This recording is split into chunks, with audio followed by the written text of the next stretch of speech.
there's a mutual respect that we have for one another. It's that level of respect that enables us to perform at a high level when we compete against each other. It automatically makes you better.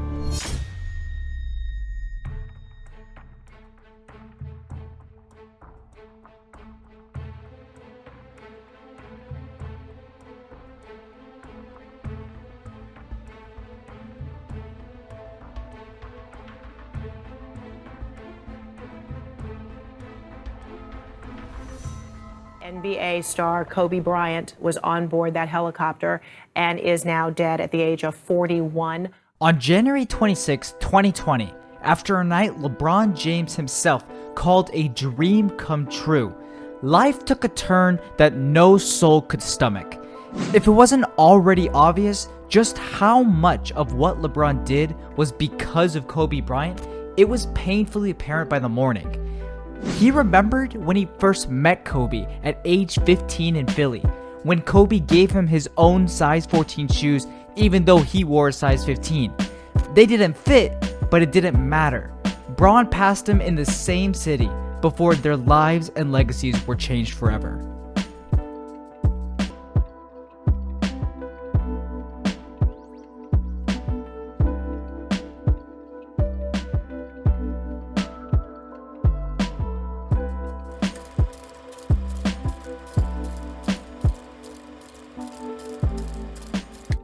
No man is his own island, and no NBA legend makes a legacy on their own. You know how I know this is true? Because Allen Iverson looked different versus Michael Jordan. Yao Ming looked different versus Shaq. And LeBron James looked very, very different when he played versus Kobe Bryant. Whenever the King faced the Mamba, he needed that extra gear to reach that level to earn that respect. You could see it in his face. What we didn't see was their rivalry reach the highest stage. But in 2009, Kobe LeBron was reaching its pinnacle. You could feel it around the league. That season was destined to play host to LeBron James versus Kobe Bryant in the NBA Finals. It wasn't just Cavs fans who were thinking Kobe versus LeBron in the end. Everyone was thinking it, including the defending champs. I'm pretty sure the scouting was more heavily towards what Cleveland does. The Lakers were champions, and the Cavs were coming off a 66-win season. It was crazy not to see them meeting up in June. And getting the top two players in basketball to do battle in the finals doesn't sound like it's asking for much. But for LeBron, carrying the Cavs past the Celtics and Magic looked impossible.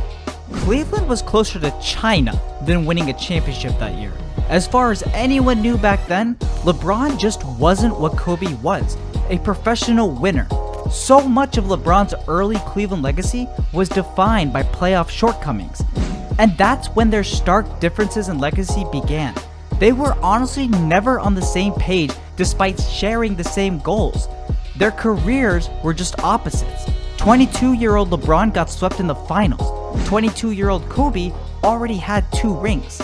25-year-old LeBron won back-to-back MVPs. 25-year-old Kobe lost Shaq, Karl Malone, and Gary Payton. The timing just wasn't there, and nobody hated it more than Kobe himself. Mostly because LeBron versus Kobe wasn't just a headliner, it was basketball at its absolute purest form. Despite playoff shortcomings, LeBron always came up clutch versus the Mamba in the regular season. You could imagine Kobe's motivation.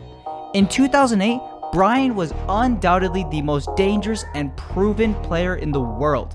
He was the best player in the world, and LeBron began to endanger that. Despite winning the 2009 championship, Kobe was sharing the spotlight with LeBron's 2009 MVP.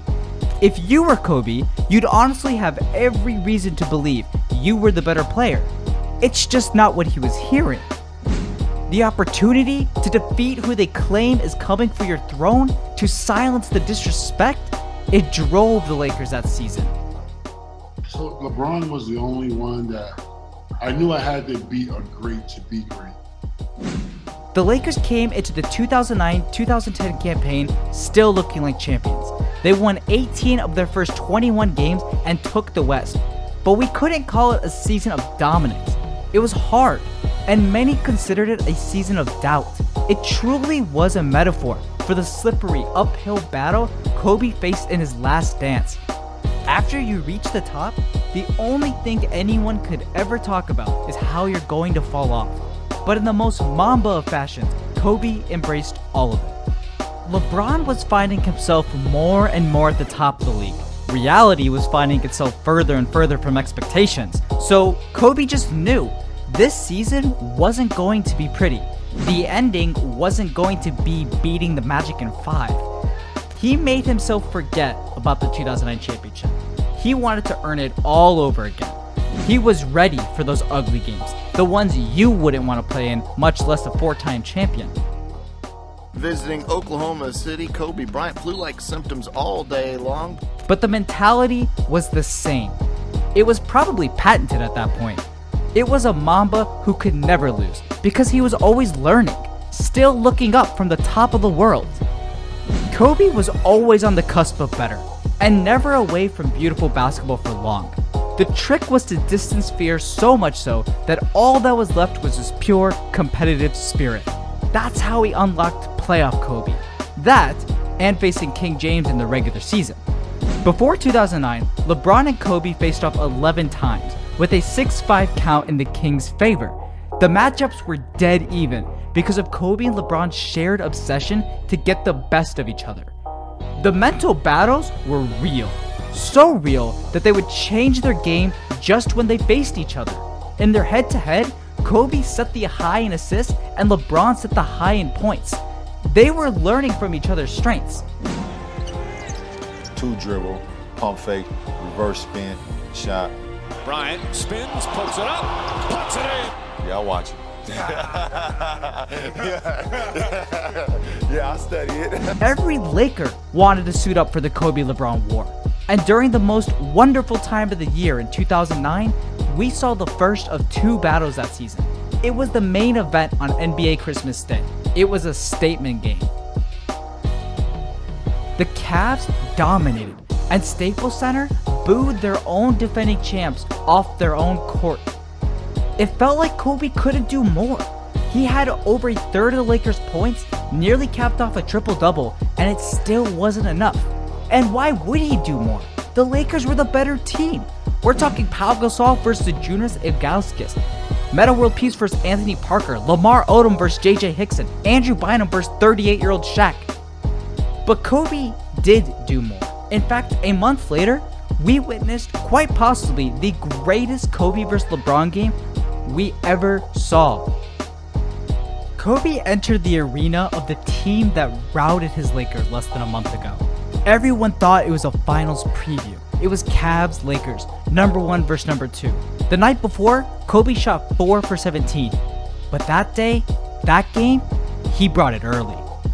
He made dinner out of Anthony Parker.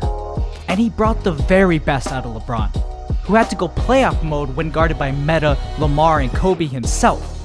Just watch his face, his energy, it was different. His legacy was on the line. It was being judged in the presence of the great Kobe Bryant. The Mamba scored over a third of his team's points again versus the Cavs. He hit the shot to make it a dead even game with 90 seconds remaining. He made sure this game was different than losing by 15 at home. Lake Show got everything out of the Cavaliers on the road, falling short by a single possession until they had to foul out of desperation. It took them less than a month to look like how a championship team on the road should look, and they were still 5 months from June. But for the LeBron-Kobe saga, this final matchup was all that we had left. The Cavs would hit wall after wall, Celtic after Celtic, and come up short, robbing NBA history of potentially the greatest head-to-head in finals history. And think about the legacies. Imagine if beating the King was added to Kobe's legacy, in his last dance no less. Or if LeBron tamed the Black Mamba after being swept by the Spurs, but before collapsing to Dallas. Talk about a comeback. By the way, LeBron has a chance to go over and say hello to Kobe, who is sitting in the front row right at midcourt. He has played for Coach K and Team USA, slapping the floor here against the Mamba. There's James, goes across the lane, lays it up, and lays it in. And there it is. He just became the third leading scorer in NBA history, passing Kobe Bryant. He's hilarious. I mean, non-stop, though. You know what I mean? Like, it don't stop. I want to continue along with my teammates to continue his legacy, not only for this year, but as long as we can play the game of basketball that we love, because that's what Kobe Bryant will want. That's the most devastating thing about Kobe and LeBron. There is no true closure. There are only the memories. And